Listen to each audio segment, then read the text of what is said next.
There are few people I know who have spent more time in comedy than Neal Brennan. Like few human beings. And when I say comedy, I mean every level of comedy. TV. Administration. Yeah, no, really. Paperwork. No, really. Scheduling. You are that guy. Like, club comedy, Neal Brennan has been in the trenches of the trenches. So I was going to ask you about this, but like, I feel like there is no comedian who does not have something wrong with them. No good comedian, I learned actually. that from The Daily Show. I was like, all these people are insane. But I was like, these are not normal people. Yeah. But Yeah, like there's and it doesn't matter what it is. It might be your family. It might be the country you lived in. It might be just a neurodivergent thing that you have in your own head and you grew up in a fine What's world. funny is I do a podcast called Blocks where I have people on and we talk about their issues. Yeah. And I know that they're not the real issues. Do you know what I mean? Like these are the issues that you're willing. These are the showcase issues. Oh man! And I'm like, the real issue. But do you think they know? A couple days a year, they know. They know. A couple days a year, they can actually be like, ugh. But they don't want to look at it.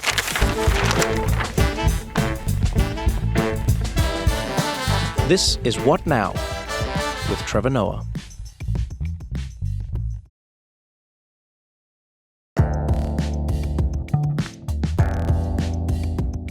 If you don't know Neal Brennan, you probably don't know comedy, right? Neal Brennan is in many ways like the Forrest Gump of comedy. He has been everywhere. He knows everyone. No comedian who is worth their salt in anything does not have a story about Neal Brennan. I don't care where they're from. I don't care what they're doing. I'm talking about comedians from other countries as well, not just in America. Like they know Neal Brennan, right? I know some of your story, but I don't want to miss it, especially for the audience. So, Neal Brennan is born where?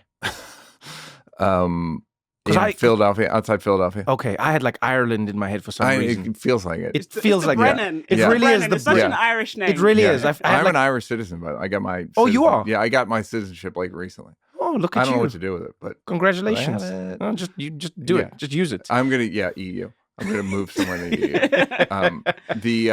Okay, so you're born in Philadelphia. Born in Philadelphia. The last of 10. Last of 10. How many boys? How many girls? 6 boys, 4 girls, and and then I don't know. It was just you youngest of 10. It's pretty chaotic, and it's a lot of kids in a house. It's a bit like an orphanage, but no one comes. Were your parents no one comes to take Okay, I'm anybody. curious. Like the age gap between 1 and 10 and where your parents are 10 kids in 16 years. 16 years. But I'm curious about by the time your parents got to you, were they like, oh, fuck it? It was pretty Do they New just not care Testament. It anymore? was just kind of like, Yeah. it's whatever's going to happen is going to happen. But still I was like, I worked a lot. I caddied. But I was like drank, smoked.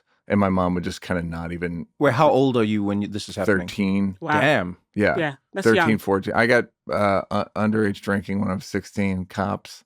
Oh, damn. Yeah. So you I mean, were I a wasn't. troublemaker, kind of. Yeah, but I stopped once. I remember the end of high school being like, I don't really need to drink. Like, I've never been that into it. It was just like, I was just doing it.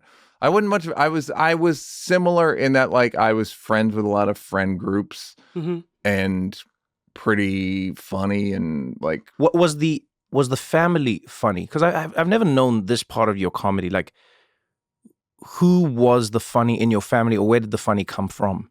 My dad liked comedy. I think a lot of what his jokes were kind of stolen from like Frank Sinatra and like where I'd go like, oh, I know that cadence. Where I'd listen to I'd watch a Frank Sinatra and I'd be like, oh, that's where he got it. He was one of 13. So, and it's a lot of boys in that family. There's probably 7 boys in this family. So it was like a lot of sort of sarcasm. And then this is a funny story. At 1 year at Thanksgiving, I'm in high school. One of my brothers said, Kevin, you're not even the funniest one in the family. Neal is. Happy Thanksgiving, everyone. Wow. Like kind of overly competitive for funniest, I guess. Specifically for funniest. Yeah.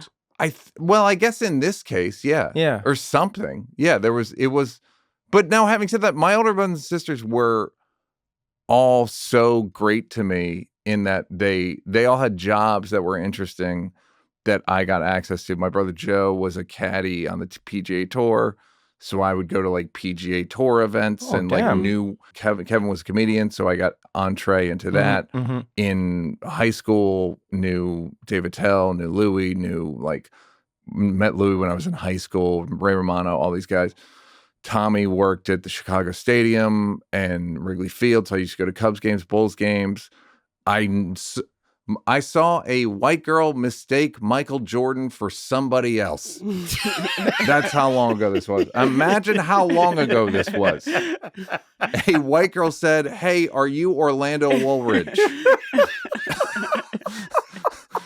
And I remember Michael Jordan's face falling and being like, "No, I'm Michael Jordan." This is prehistoric time. So I got a lot of possibilities. I got to see a lot of possibilities and like a lot of life choices and life paths from the family. Whenever I think of big families, I don't know. I'm torn. You know, my family, like brothers are split, right? So I have two younger brothers. One is 10 years younger. One is 20 years younger. So for all intents and purposes, it feels like we were all single kids in a way. Yeah. But then we all occupy an age position. Yeah. You know, so I do feel like the eldest because of age. Yeah. But has your mom's parenting changed a lot? So I would say she's changed, but not her parent. So her ability to execute her parenting style has evolved with age. Like I was talking to my youngest brother about this the other day. It's like, I don't think my mom's vibe changed, but when I was young, she could chase me. When my brother was naughty, she couldn't chase him as much as she could chase me. So I think she then had to adapt. But over a long distance, she always got me. Sure. She always got me. But I always wondered, like in a big family, like, because I craved it most of my life. And then I would meet people in mega big families and they would say, "Oh, I felt forgotten. I felt like there wasn't enough love to go around." Like, did you feel like that? I think just it's a resources issue. Now, having said that, the economist Thomas Sowell used to say there are no solutions, there's only trade-offs, which I think is just true about everything. So there's no one thing like that's better, because then only children, there's like downsides to only children apparently. Yeah. The ego, and they don't know how to share, or they don't know how to interact or whatever. But they're very loved, maybe too loved. I think you could persuade me either way. I think if a kid's loved, that's good. But I wasn't necessarily like, didn't get the most love from my dad necessarily, specifically. My mom like wanted to, but like had to cook or whatever. Yeah. So, and she did, but it's just, you know, she had her hands full. So I don't know. I don't know what the best, what do you're doing it. I know. So how do you? Well, I'm curious before I answer this. Do you and your siblings get on? Are you close? Remember that Thanksgiving story? Yeah. That spirit remains. Oh, so I mean, it's openly competitive.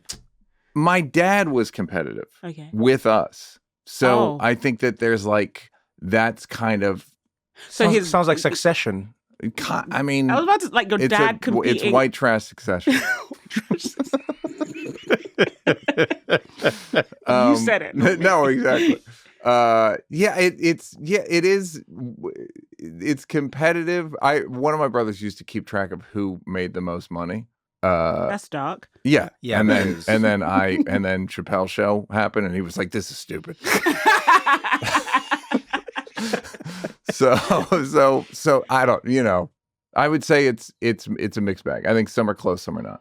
But the good news about 10 kids, you don't have to be close with all of them. Yeah, that's what I mean. It's multiple families in one because most of the time I feel like your siblings sort of not have to be, but you have to be close to them because these are the only people who've shared your existence. But then when there's 10, there's a lot of people who've shared your existence. You can choose within the 10. And there's also that generational thing. Yeah. Of my brother, Joe, 16 years older than me. So he said to me recently, he's like, I realized like we never really knew each other. I was like, yeah.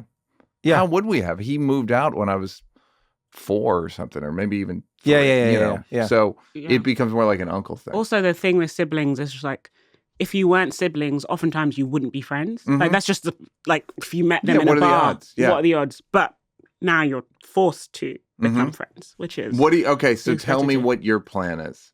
I'm and reading, if you're executing it. I'm reading this book called Siblings Without Rivalry. Okay. When I'm done with the book, I'll let you know. I'm really afraid because I come from, I don't know if it's like African family dynamics. I don't want to be generalized here, but I always remember there were always like fights about land and fights about... It sounds so parochial. I was about to say, that sounds like an insult that someone would say. I know, it sounds like... to an African. I'm just going to listen. It sounds like Trump. Go on. It sounds like Trump. They're like, they're eating cats and dogs and fighting over land. Yeah. No, but like, conflict was kind of ambient in the extended family. Me and my sisters are figuring it out. We're at very different phases in our lives, but we're a good unit. It's underneath that big tree from Black Panther, right? Basically. That's the one? It's just a feud. Am I seeing this feud right? The vibranium. We're fighting over vibranium. Christiana, there are a few things you need to focus on with your siblings. You know, the weirdest thing for me with Black Panther is like, sometimes when I do that, because it's like the accent that they're doing is a South African accent, but then not a South African accent. So even when I do it, I have to like you have to adjust. I have to undo. You were in it and do a different accent, right? Yeah. I had to like, because I wanted to match the general accent, so I didn't want to like come in there with like a weird like, what is this guy doing? Yeah. And then so I was like, no, I'll try and like figure out the vibe that everyone's in, and then I'll go from there. Yes. And then so it's very weird for me. Are your parents still alive? My mom is, Mom is still, how old is she? 91. Wow. Or 90, yeah. What was it like for you when your dad passed away? Because, you share very openly in your special about how, like, and I think you and I have connected a lot on this. Growing up in a home with a man who's very violent with his alcohol, like, it's a terrifying existence. Yeah. And I think you and I don't know, we bond around this. I think a lot of our comedy is shaped by this or this feeling. But I've always wondered, what did it feel like when your dad passed away? The interesting thing was like we'd kind of made peace prior to him dying. And then he did the thing with the will, which is in 3 mics. But for those who don't know, what it? Netflix is a streaming platform, and I have a special on there called 3 Mics. It's one of my 3 specials. There's one called 3 Mics, one called Blocks, and one called Crazy Good, which is the newest one. Pretty popular. My dad, we never really got along, and then he died and left money in his will to everyone but me. So it was just painful. That part was painful. But I just don't, it's weirdly like doing 3 Mics got it out of me. Got the pain out of me. It used to weigh down on me. It used to be like a cause of anger. Yeah. And now it just, either from doing 3 Mics or something, I just can kind of see the positive in that. And I actually wrote him a note before he died, like, I appreciate the socioeconomic position he put me in, meaning like I got to go to NYU. I'm paid for some of it, but like NYU is not cheap. Yeah. Anything was possible. Right. Which I think is a thing that is a kind of as a parent, has got to be one of the main goals. He one time said, like, when I was growing up, we were told all you had to provide your kid was food and shelter. And I remember going like, the government can do that. But so I guess he's born in 1930. Damn. Like, that's a different world. It's just a different, and I've gotten more, I don't even know if I've gotten empathetic, but I've certainly gotten less angry as time goes on. I'm curious. Were you angry because you thought he was trying to spite you? Because like my instant mind goes to, as a parent, he didn't leave you the money because you were the most successful and he's the kid that thought you were going to be okay. That's like my parent, giving him this grace and empathy. Yes. But was your anger because you're like, oh, you're trying to spite me? Yeah, it felt like a flick. Like a last little flick. Like, oh, well, you're Mr. Tough Guy or something. But yeah, it could go either. It's one of those things of like, could be. And have you asked your mom? Have you asked your siblings? Like, basically, yeah, they tried to talk him out of it. Oh, so they knew. Yeah. So you didn't know leading up to I it? didn't know. Wow. They knew. And they tried to talk him out of it. And he was like, nah. And and then I've heard from another brother that he was sort of slagging him about like, you're just here for the money. Oh, wow. Like it was sort of a real, he went down swinging, so to speak. So I don't really know what to make of it other than I'm glad I don't carry it because it's just it's not helpful. We're going to continue this conversation right after this short break.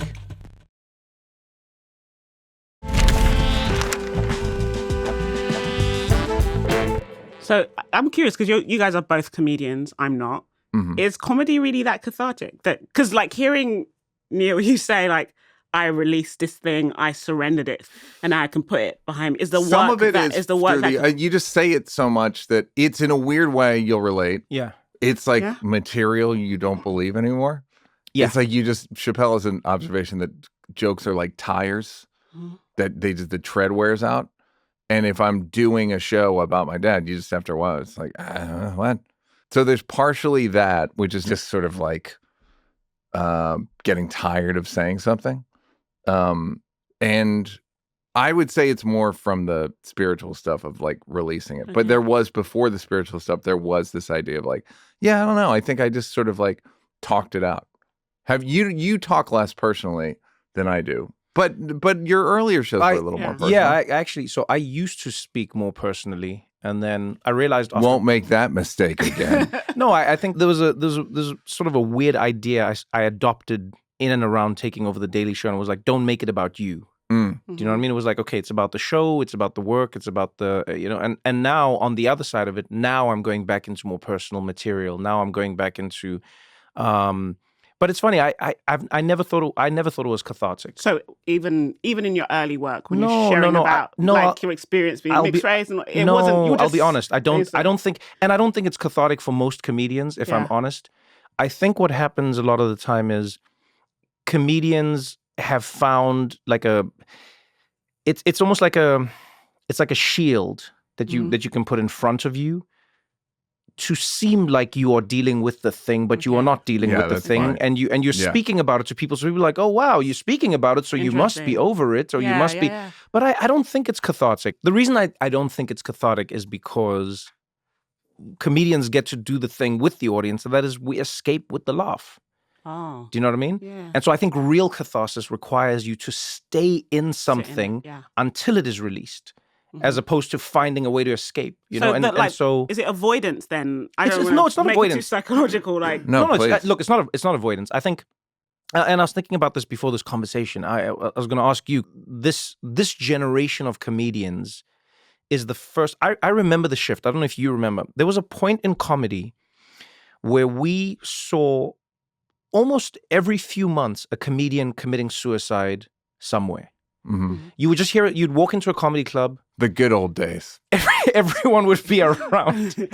Everyone would be around a table in the club, and there'd just be like a sad feeling, and you'd be like, "Hey, what's going on?" And be like, "Oh, did you hear about Bobby? Yeah. Did you hear about blah blah blah?" And did you hear? And be like, "What happened?" They're like, "Oh yeah, no, they found him in a hotel room in Pennsylvania. They found him in a hotel room in Ohio or something. They found him in a hotel room." Yeah. And this was constant. It was almost expected in many ways. Mm-hmm.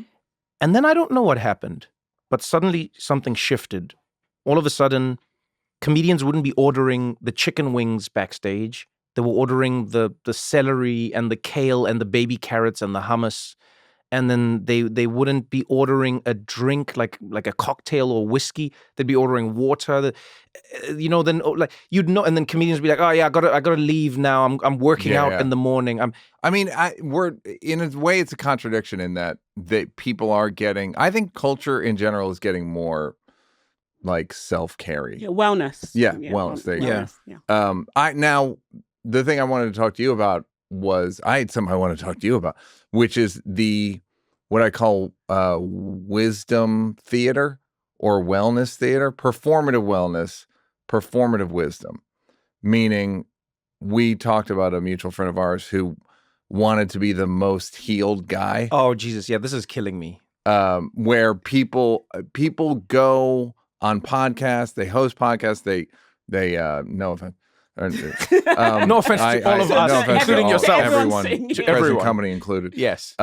Where it becomes about performing wisdom, performing self-care, Performing and altruism, performing altruism, performing, and it's like, this isn't it either. Do you think it's even helpful to have all of this, like, I meditated this morning, and just all that stuff? Because I believe it's all in service of being better at capitalism. I always say, the easiest way to see it, well, I'll tell my friends, is when you look at a post, let's say online, as soon as somebody says, here's how I did it, or, this is how I became more productive, I'm like, no, that's not the point. Yeah. Right. Like, meditating is not about becoming more productive. Yeah. Buddha was all about rising and grinding. If you know the story at all, it's all about...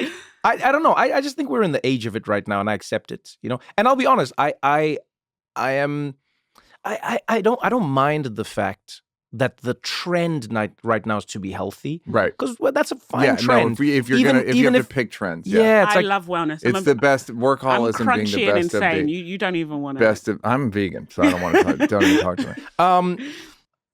There was a time in comedy where one thing comedians all shared was comedy, right? Mm-hmm. It didn't matter like who you were, where you were from, what you did, black, white, old, young, woman, man. It really didn't matter. It didn't matter. We had this thing where we would go into a comedy club and it was like comedy time. Yep. And we all just had comedy. And then I noticed over the past few years, and it's funny, I'm less worried about it for comedy and I'm more worried about what it means for society, is I've noticed a creep of polarization even in comedy. Like, comedy used to be everyone does everything and they're comedians, and someone will get on stage and say the craziest joke that is whatever, it can be anything, misogynistic, racist, you name it, but it's within the confines of comedy. Like, they're using the tools to make a joke about it, right? And then now comedy's slowly becoming like, oh, well, those people, that's their politics. We don't do comedy with them. And these people, we don't do comedy with them. Like, do you think politics is going to end comedy as we know it? It is. Well, it's the world. It's like, I've known Joe Rogan 30 plus years, and I didn't know his politics until 9 years ago. And it's not because he didn't have any. It's just because you didn't know.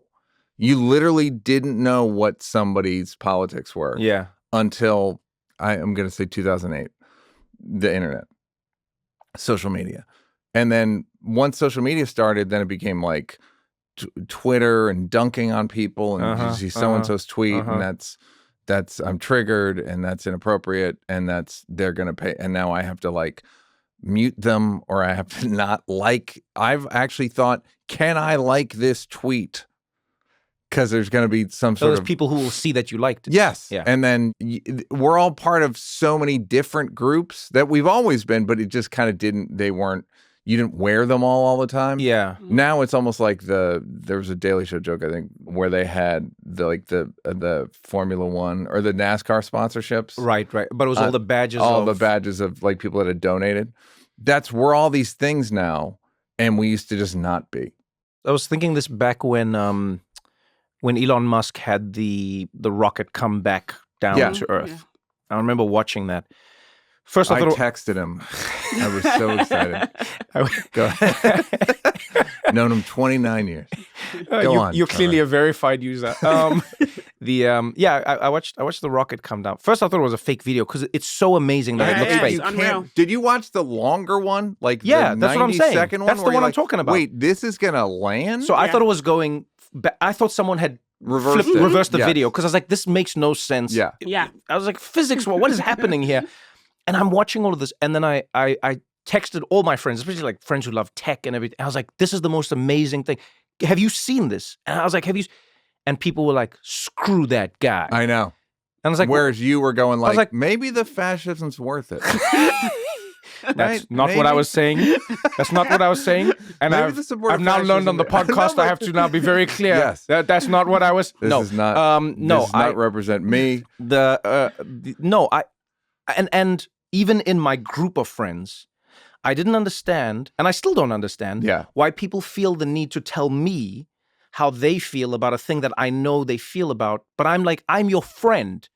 If I send you a video of an Elon Musk rocket being caught from space, and I go, this is amazing, don't say to me, Elon Musk sucks. Yeah. I know how you feel. Yeah. They're afraid in that thing of like, if I like this tweet, am I going to get in trouble? Yeah, but this is in our own messages. I know, but we're friends.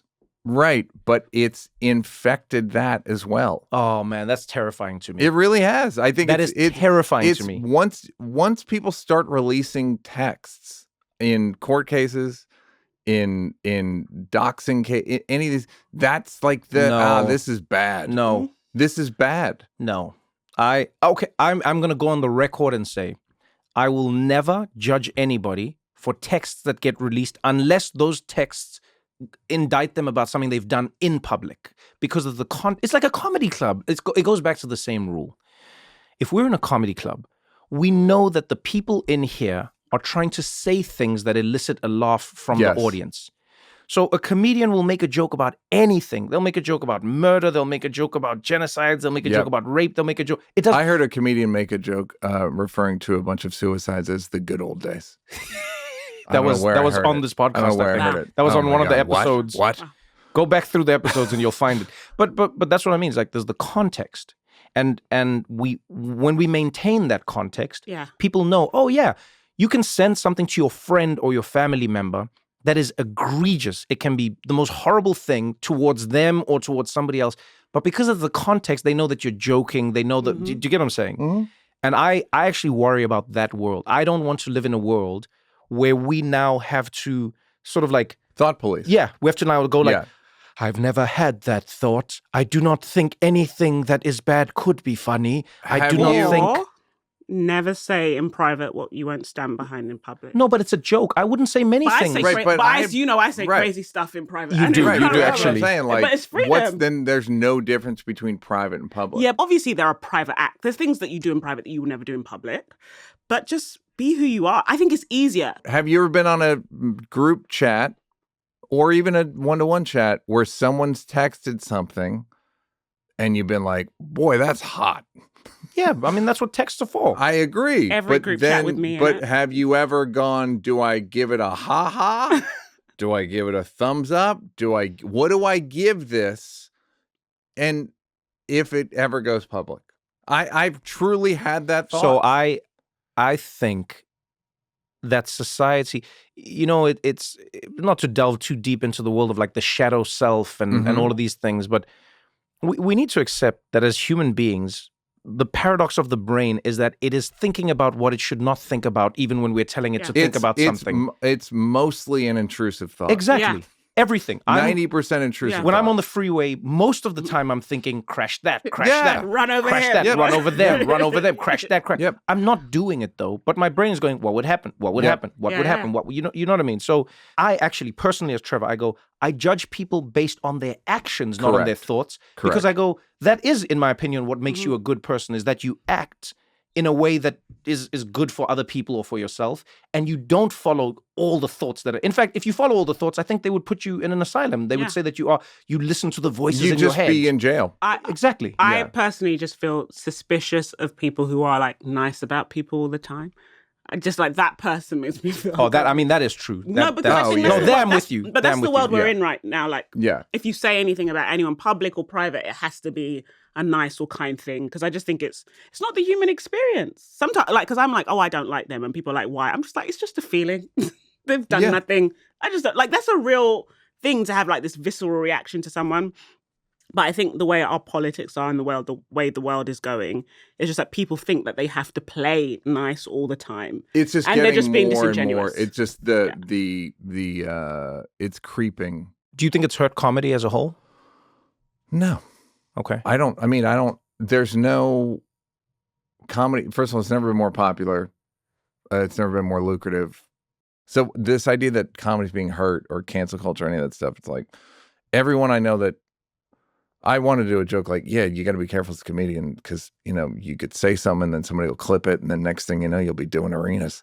It's everyone I know that gets canceled. You get canceled up. It's the crucible. It's like, how are you going to respond to this? Yes. Mm-hmm. And then that's Yeah. how people judge you. And if you cower and go, and genuflect, or if you ignore it, or if you double down, or there's like ways to do it, but it makes the audience trust you more, I think. Yes. I remember I bumped into Shane Gillis, and I remember chatting to him, and I was like, and I genuinely mean this. I was like, I'm so proud of Shane Gillis as a human being and as a comedian, because he got fired off of SNL. People discarded him. They're like, he's out. Mhm. Then he amassed a huge amount of fans who were like, bring He's more. a prime case. They of were what I'm like, talking bring about. more racism, bring more. They were like, do the thing that. And I'll never forget his first shows that he booked. I think it was at the Stand, actually, in New York. Mhm. Shane comes out and he basically addresses the fact that people have come there to see racist jokes. And he's like, that's not what I do. Noodle like a Chinese person. and he didn't, and then he subverted the whole thing, and he joked about it, and then and even now, like, I go, genuinely, Shane Gillis is one of the people where, and I don't think anyone, quote unquote, let's say, has an excuse, but he would have had an excuse to be an asshole. Shane was like, no, he's like, hey man, I made some jokes, you didn't like them, I'm still gonna make jokes. And genuinely now, I think he's one of the best comedians working in the world. And when you watch his comedy, I don't care what you are, by the way, conservative, liberal, whatever you think you are, Shane Gillis is funny. But I also think it's amazing to see somebody who was able to withstand the horde that supports the worst instincts. Yeah. You know, because one person can go, Neal, how could you say that? You get canceled. And then what happens is there's a crowd that comes in to like claim you. Yeah. And they're like, yes, Neal. Yes. Yeah. Join us. All the things. Yes. And you know how we feel about those people.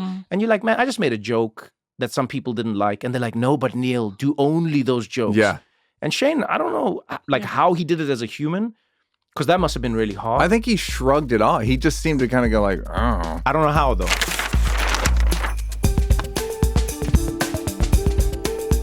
This next segment, Core Memories, is brought to you by Starbucks. The holidays aren't just about grand gestures, but the little moments that bring warmth, connection, and joy to the season. I remember the first time I experienced a winter Christmas in America. It felt like I was stepping into a movie. Because you see, back home in South Africa, Christmases are all about summer, right? It's barbecues, cold drinks, and running around outside in the sun. That's how I grew up. But here I was, sitting by the window, watching snowflakes fall. Something I'd only ever seen on TV before. Everything felt so still, like the world outside had been wrapped in a thick, cozy blanket. Inside it was warm, almost too warm to be honest.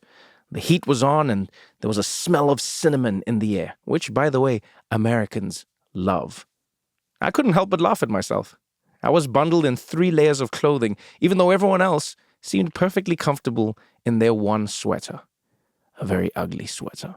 We spent the evening indoors playing board games where people were fighting over sheep. I still don't understand what that game was about. But what struck me was the coziness of it all. Everyone gathered together, and the sound of laughter filled the room. It was such a contrast to the Christmases I had grown up with, where everything was loud and outdoors, and this was slower and it was more intimate. And honestly, I loved it just as much. There's something magical about being stuck inside because of the cold, surrounded by people you care about, while the rest of the world feels like it's standing still. That was the moment I realized Christmases aren't really about the weather or the food. It's all about who you spend it with. There's no denying, moments like these are so much more magical when they're paired with the comforting flavors of the holiday season. Create core memories this holiday season. Order your favorite holiday beverage on the Starbucks app today. You get in trouble from time to time, and I don't say that joking, but I'm saying, how do you, what's your philosophy? So it's funny, Christiana and I were talking about this. We were literally talking about this.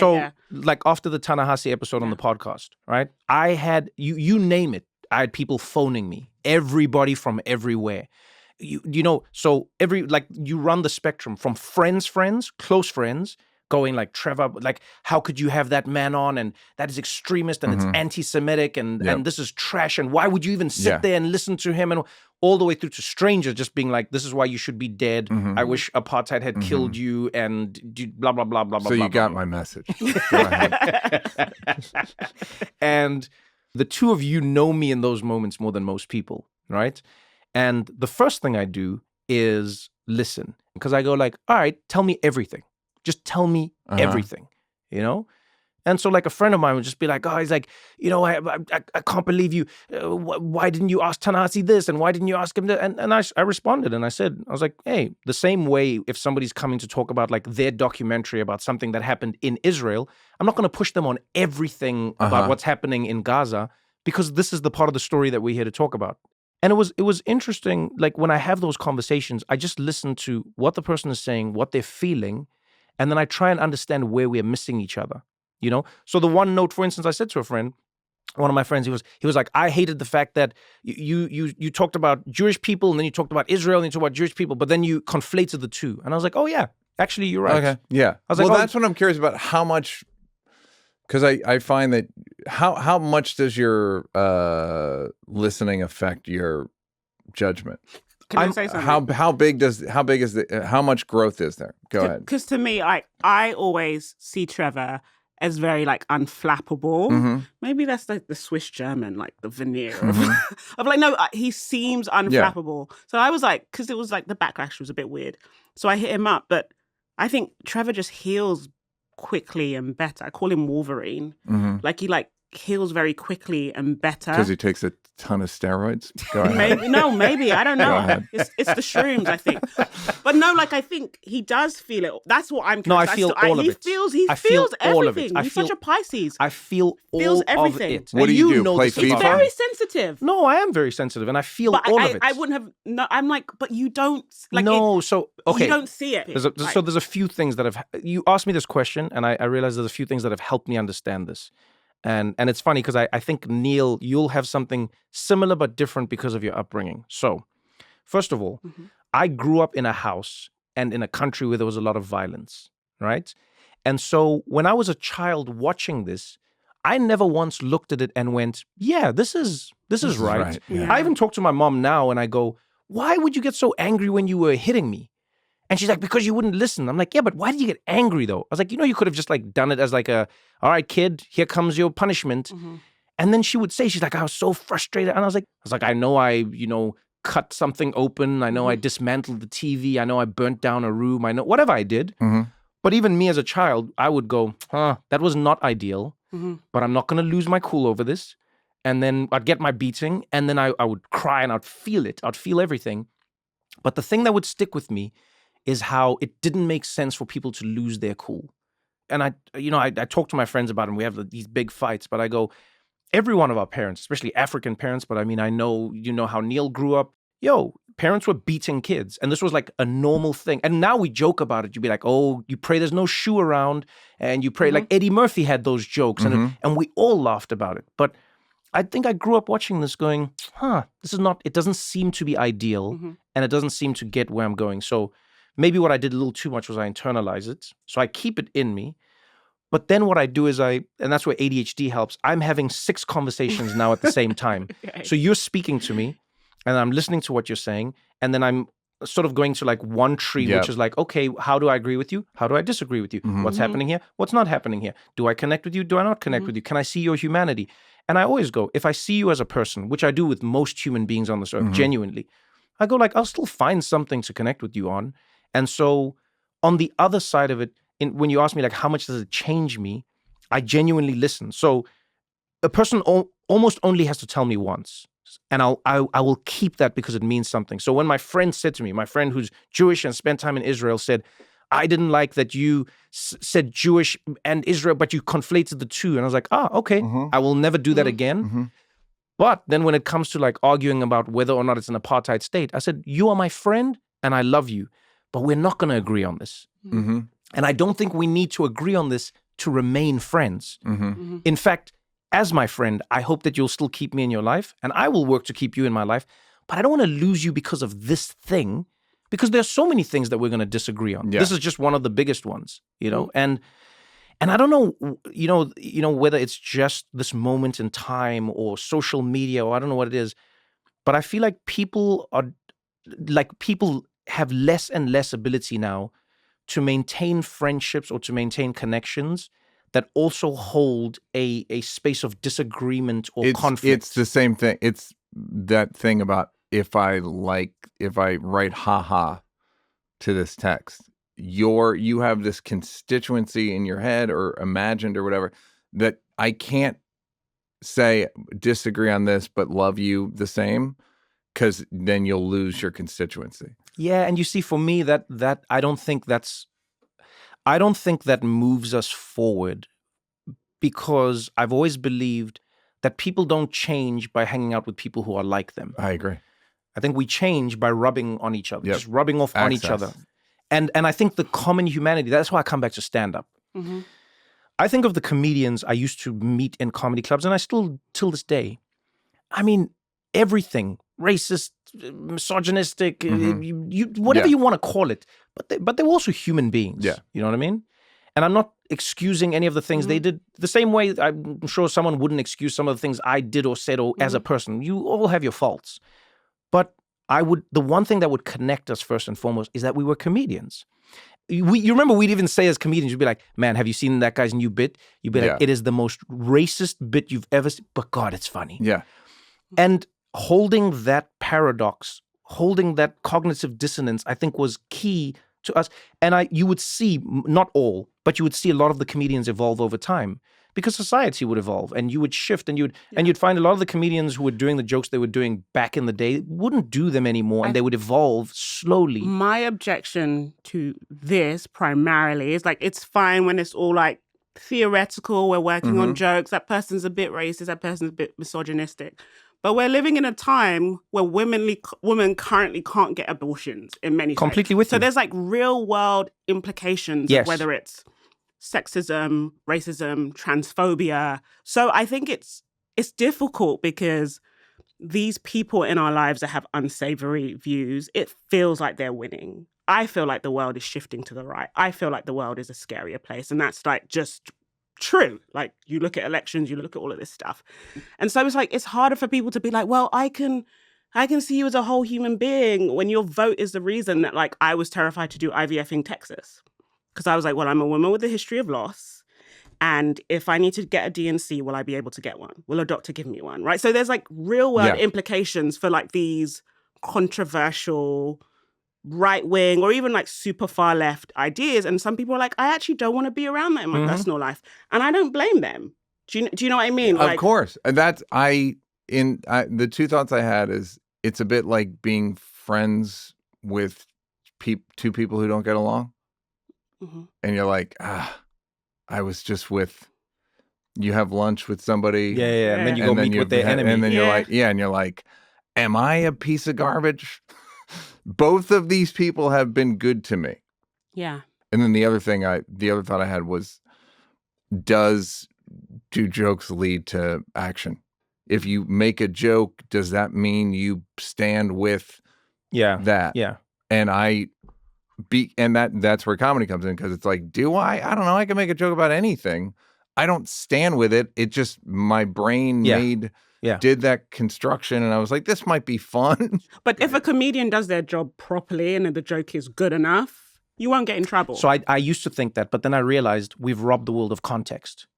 And on one of our previous episodes here, when Yuval Noah was here, right, the author of *Sapiens* and *The Nexus*, he said something that really stuck with me, and it was, we are living in an age where we have more information than we've ever had in our lives. We have access to more information, but we don't have enough time to process it. And I think the problem with like comedy now, let's say, or jokes even, is there's no context anymore. Yeah.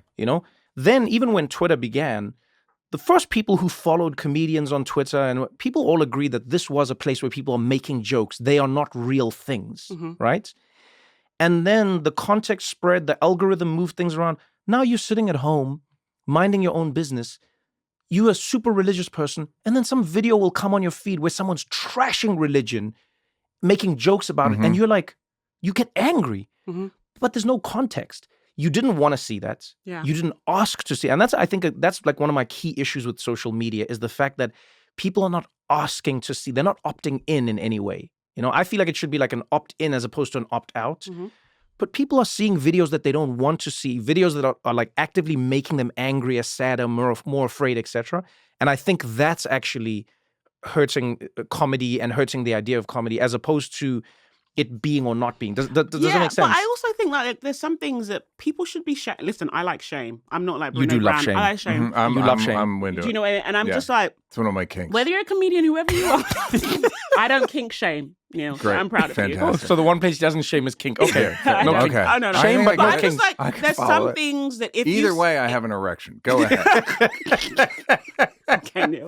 No, I'm just like, there's some things, if you say them, there could be consequences. Like, I know every time I say something, I'm trying to teach my kids, something if I've had to learn the hard way is like, you say stuff, sometimes people get offended and there's going to be a backlash. So you're correct in that civil rights are a little wobbly in certain respects, right? But there's also people, there's a huge incentive to grievance. There's an incentive, the incentive to being in a conversation used to be somebody make a joke, you'd laugh. The incentive was to like be agreeable and be open-minded. To join, in some way. And now the incentive is to take offense and to be like, this is a chance for me to get all my picket signs out and represent for my invisible constituents. I agree, but I think we're also in a time for a lot of people where they feel there's a lot to be aggrieved about.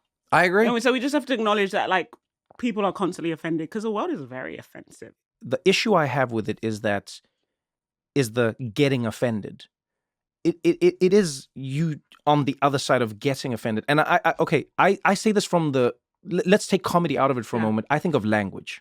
So I speak many languages, as you know, Neal Brennan. And one of the things I love about speaking multiple languages is the fact that you learn how offensive the same thing is in another culture, in another language. Sure. You didn't change anything. You moved your hand in a different way. You did a thumbs up in one country and they're like, what did you say about my father? And you're like, wait, what? You put your hand under your chin in one country and they're like, what are you saying about my family? But Trevor, don't you adjust? No, You listen. adjust in different contexts, right? But that's because I've moved to places, right? We are no longer moving. So we now live in a world. So there's 9 different languages. That's what I mean. So we're no longer moving. Before it made sense, I go to Dubai. When I'm in Dubai, I acknowledge I'm in the United Arab Emirates. I will respect the cultures and the laws accordingly. When I go to South Africa, I know my people. I will respect my people and I will work accordingly. I do this everywhere in the world. But now I'm not going anywhere. You're not going anywhere. You're not going anywhere. You're at home tweeting your friend, TikToking your people. You're not going anywhere. And then it takes you where the people don't agree with you, but you didn't go there. That's what I'm trying to say. And so the problem with offense is that everything is offensive to everyone if there is no context. So you can literally say something, you could say to your own grandparent, you'd be like, how old are you, Granny? And they'll be like, 93. They're like, whoop, it's almost time. And your grandparent laughs, ha, ha, ha. Yeah. You take that video, you put it on your own social media page for you and your few fans and your people. You might have 20 followers. For some reason, it sparks something. All of a sudden, there's a deluge of people coming to you saying, how dare you? Do you know what ageism does to our culture? Elder abuse. You're discarding. I don't care that they laugh. They probably laugh because they're scared of you. And you're like, no, this is my grandparent. They taught me this humor. I'm laughing with them. For instance, I've seen comedians, and you've seen this. I've seen comedians who have disabilities, deaf, blind, they have MS, cerebral palsy, whatever it is. They make a joke online. People don't know that they have that disability. And they just come off them. How could you? Yeah. How dare you, piece of trash, you. And then their fans come in and go like, excuse me, they have the disability. And then people are like, oh, I didn't know. Yeah. Oh, well, that's so funny. And I'm like, what just changed? Yeah. Nothing has changed. Your context and the way you saw the thing changed. And so I do agree with you. Yes, words have consequences, yes. But I think we should never take for granted our participation in some of these ideas where we are choosing to get angry on some of it. We are choosing to take it like and make it like, Personally, I do this in my life with my friends, with my people. I encourage people to just, it's almost like filtering. Focus on the things that you should actually be angry about. because there's a lot of things that actually it's like, oh, you just misinterpreted it. You really just misinterpreted it. It's a different perspective, different language, different culture, different vibe, different story, and it actually doesn't spoil your life. We're going to continue this conversation right after this short break.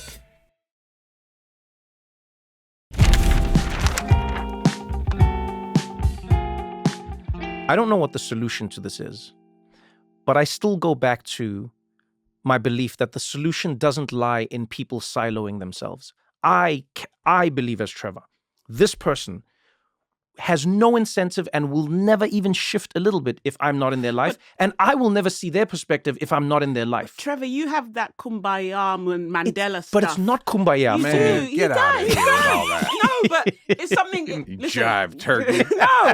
No. I'm saying, okay, Trevor hired me because I was on Twitter talking shit about The Daily Show. Great. That's how we met. That's the type of person. No. That's not why. You see, the why was wrong. But you came across my tweets. You were like, yes. Oh, this person really disagrees with what I'm doing at The Daily Show.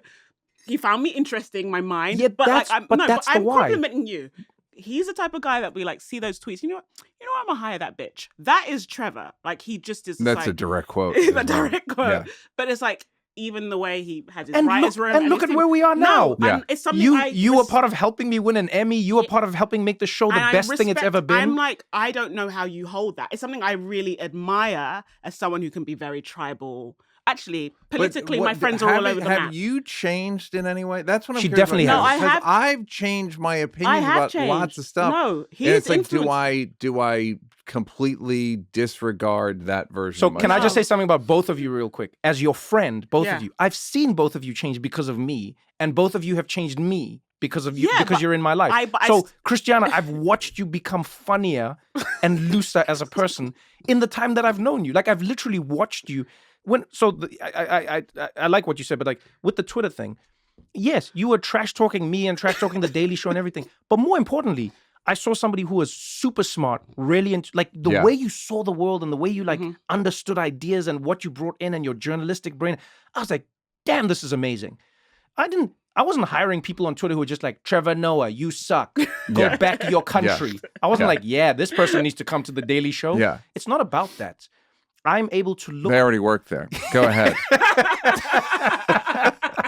I'm able to look at the thing that lies beneath how you respond to me. No, I admire it. And so when I it. look at the two of you, you've become funnier, like more chill, more everything. Right, Neal, let me tell you something. When I met Neal Brennan, so I'll take you on a little journey. When I met Neal Brennan for the very first time, I was on Twitter, and this was the good old days of Twitter where people were just making jokes. There was nothing serious on it. It was just Before jokes. Christina came and made it all tribal. Go ahead.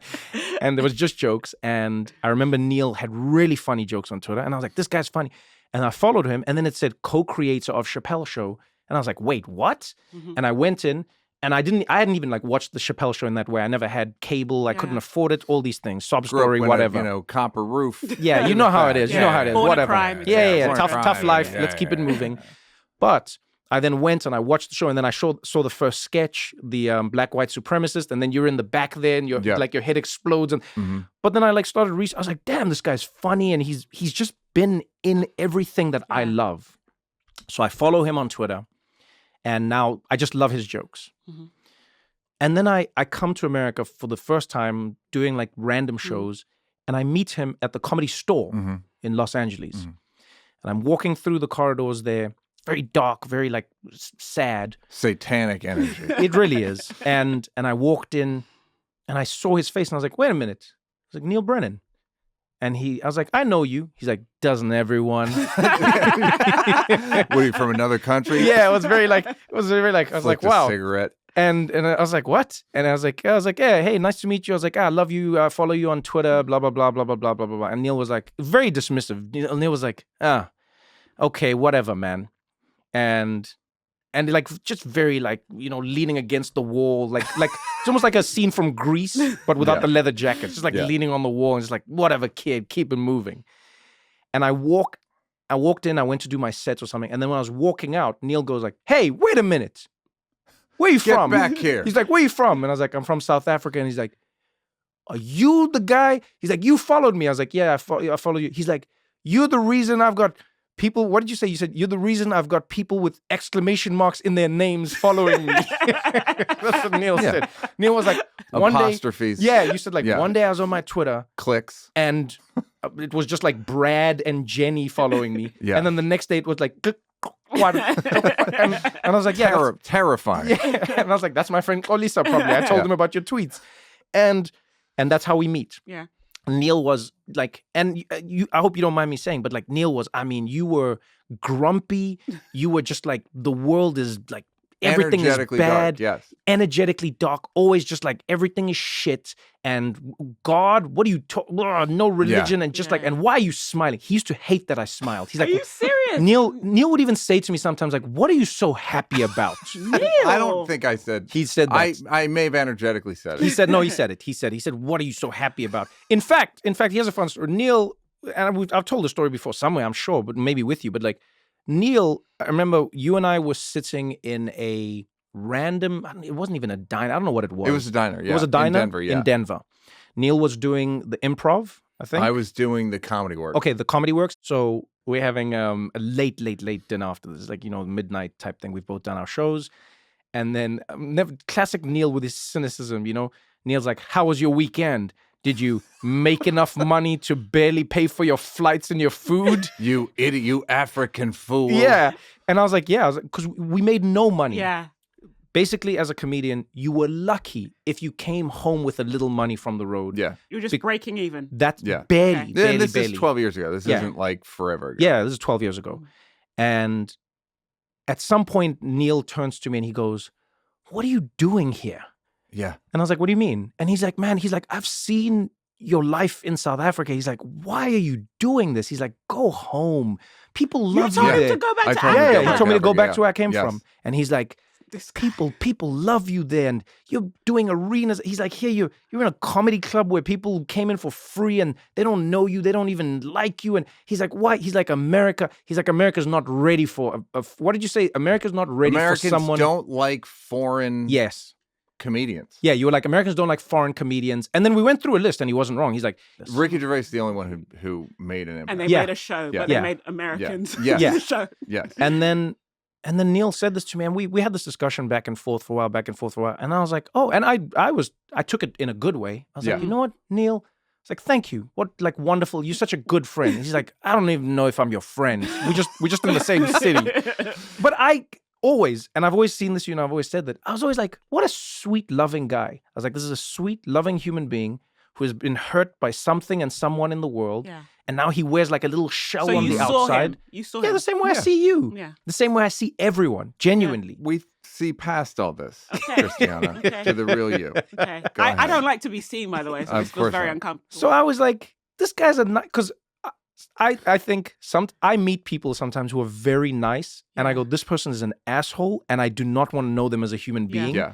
They will burn your life down if they get the chance. Sure. Yeah. And then I meet people who are prickly, and I'm like, you're a good person. Yeah. You hide I'd it. also like to say that once John Oliver made it, I called him. This was really funny. And said, okay, you can come back.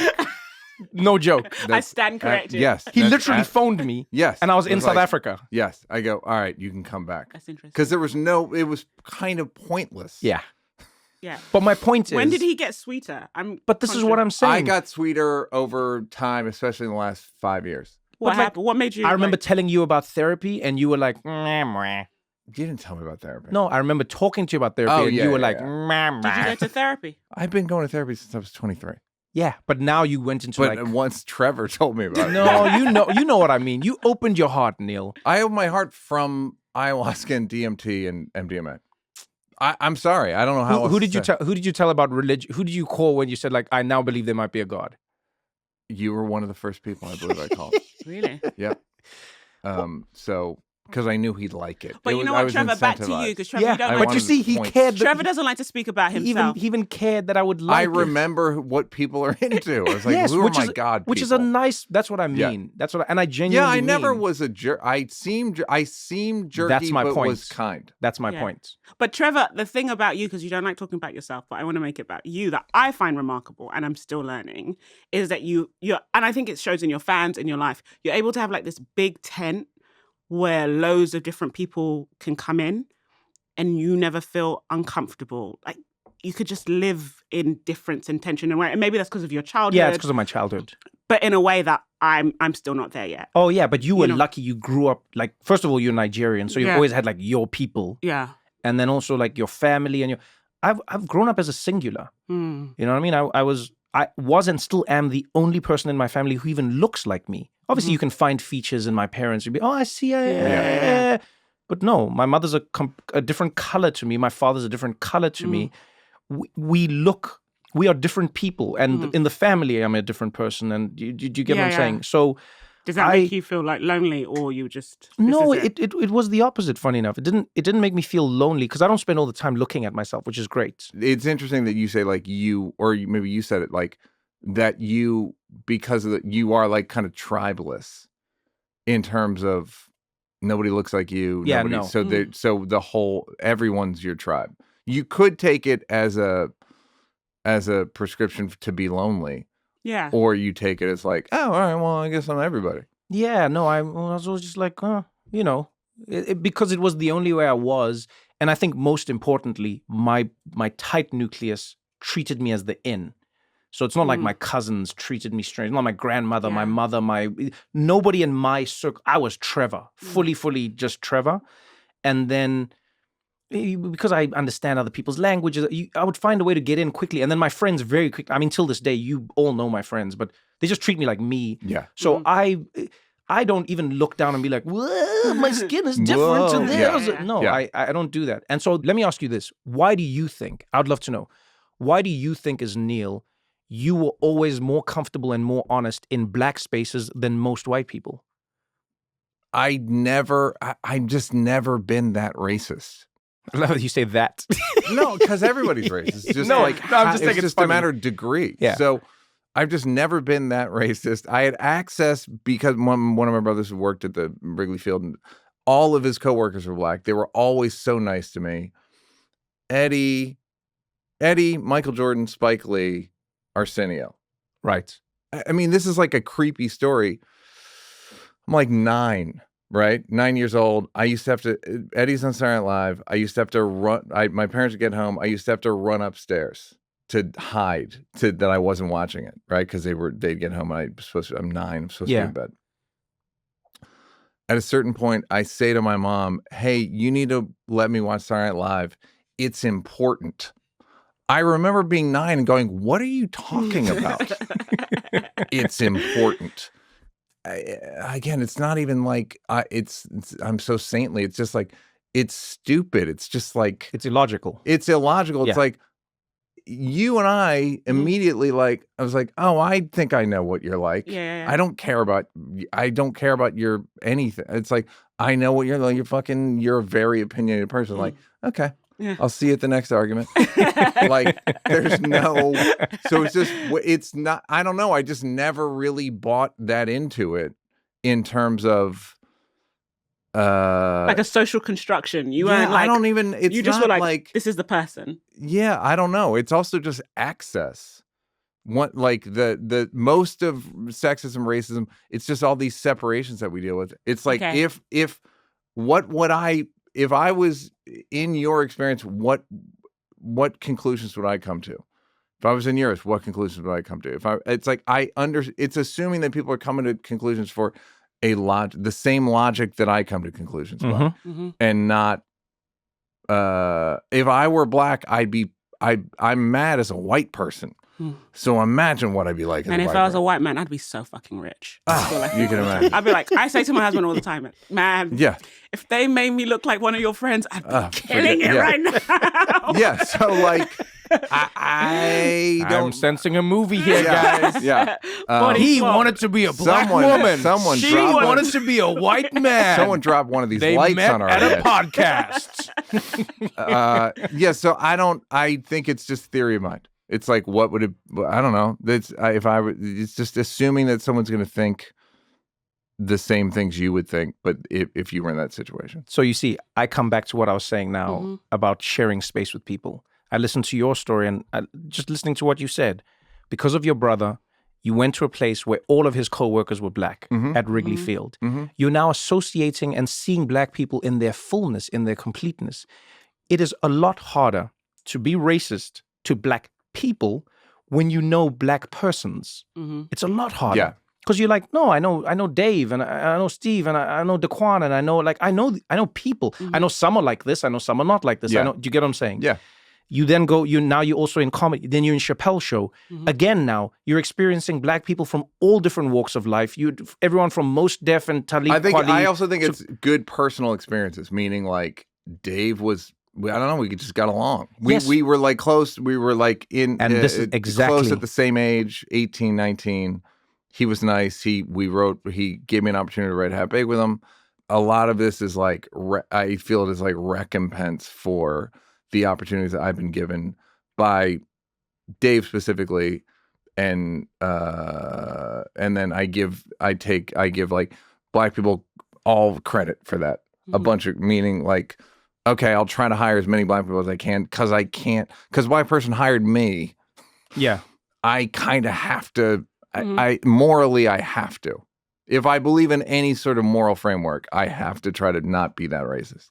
When you became more spiritual, I'd love to know, like you and I, many years ago, on the Daily Show, we talked about depression and how it affects people differently. And this is before I knew I had ADHD. And then I was like, oh, mine's not like depression. It's just a byproduct of ADHD at times.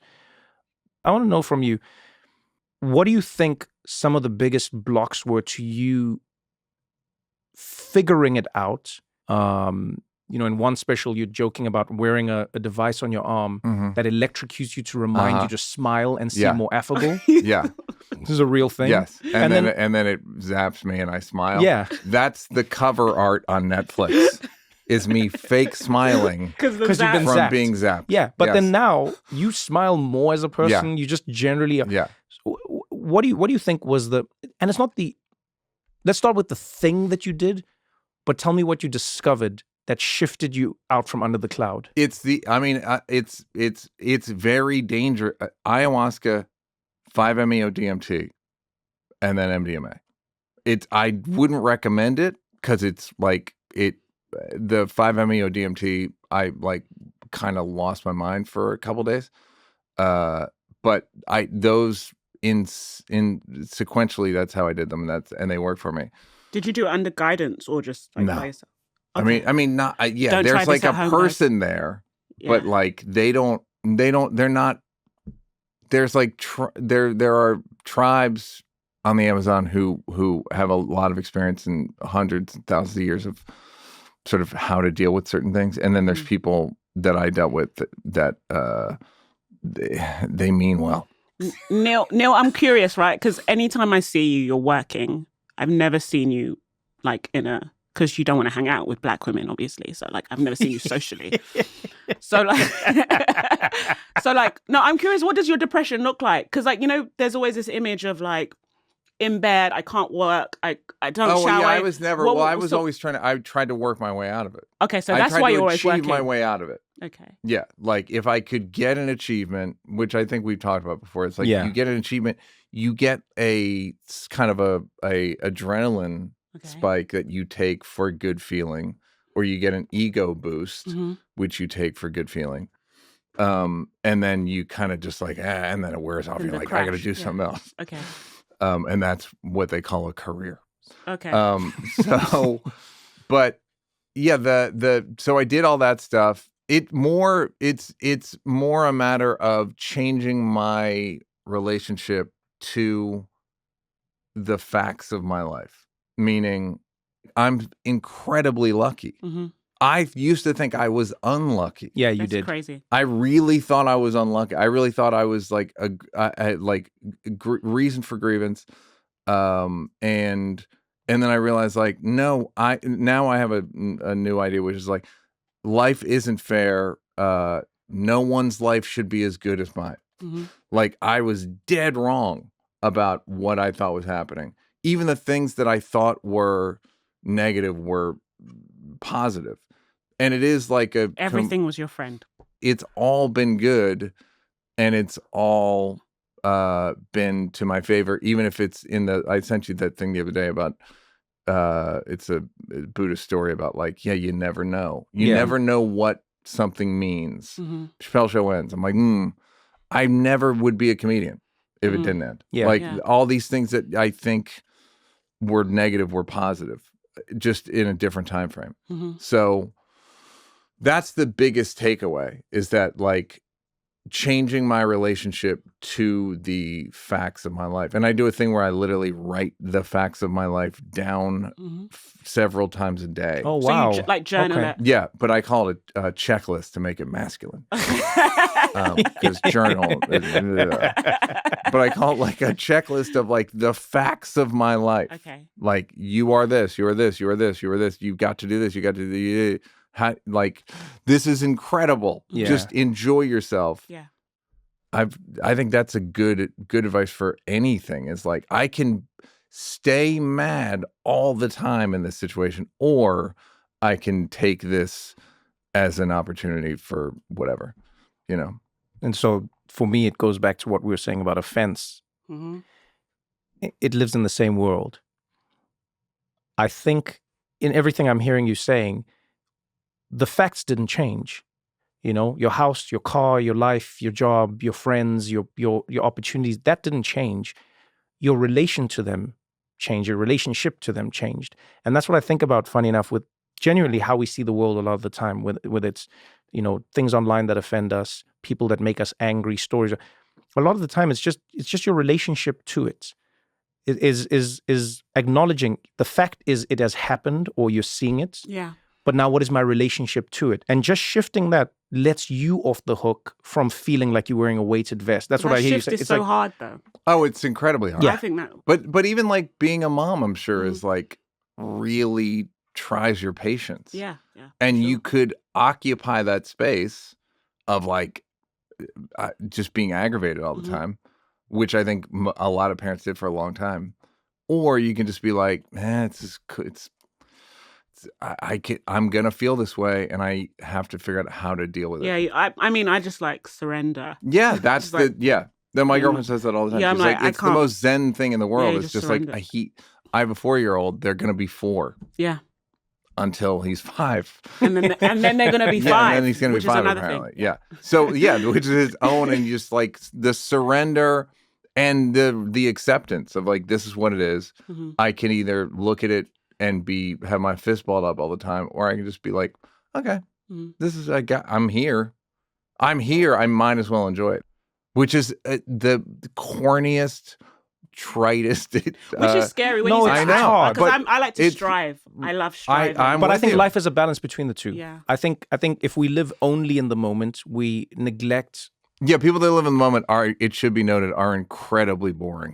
Yeah, to speak to. I think you should. Honestly, I think it's about finding a balance. That's hard. It's holding almost those two ideas. It's almost impossible, because it's like how you look at it, how you choose to relate to it, how you move through, and sometimes you're not choosing it actively. But that's how I that's how I understand it as Neal Brennan more now. A bunch of stuff was falling on me, and then I just tried to make it fall on me in a different way. Yeah, and I love that. In that like. Yeah, I'm incredibly lucky. I would argue most people hearing this are incredibly lucky in that, like, you probably have enough money. There's all the things, the infrastructure that is in place for you to have Spotify. or anywhere you get your podcast. Fantastic. Yo, Neal, this was every time I speak to you, it's a joy. But this was extra special. Thank you for joining us. Thank you, Neal. If someone has to watch one of your specials now, which one do you want them to watch? I'd say watch Crazy Good. Crazy Good? The most recent one, yeah. All right. It's got the most timely joke. Well, for me, I think of it like Star Wars. Go watch the trilogy. Yes. If you watch 3 Mics and you watch Blocks and then you watch Crazy Good, you will know this Neal Brennan, and you will see the full evolution. Yeah, you will see an so evolution different. in my Because the last time I saw you was before Trevor quit the show. 3 years, I haven't met this Neal, and it's good. Good vibe. Well, you got that dad energy in a good way. I can tell he's with a 4-year-old. No, I can tell he's with a because you're like being with a 4-year-old kind of does something to you, and you're like, I just fight with him. I'm like, who is this Neal? To fight. Yeah, I fight children. We'll save that for another episode. Neal, thank you so much, man. Thank you, Neal. Thanks for having me. Bye. Bye.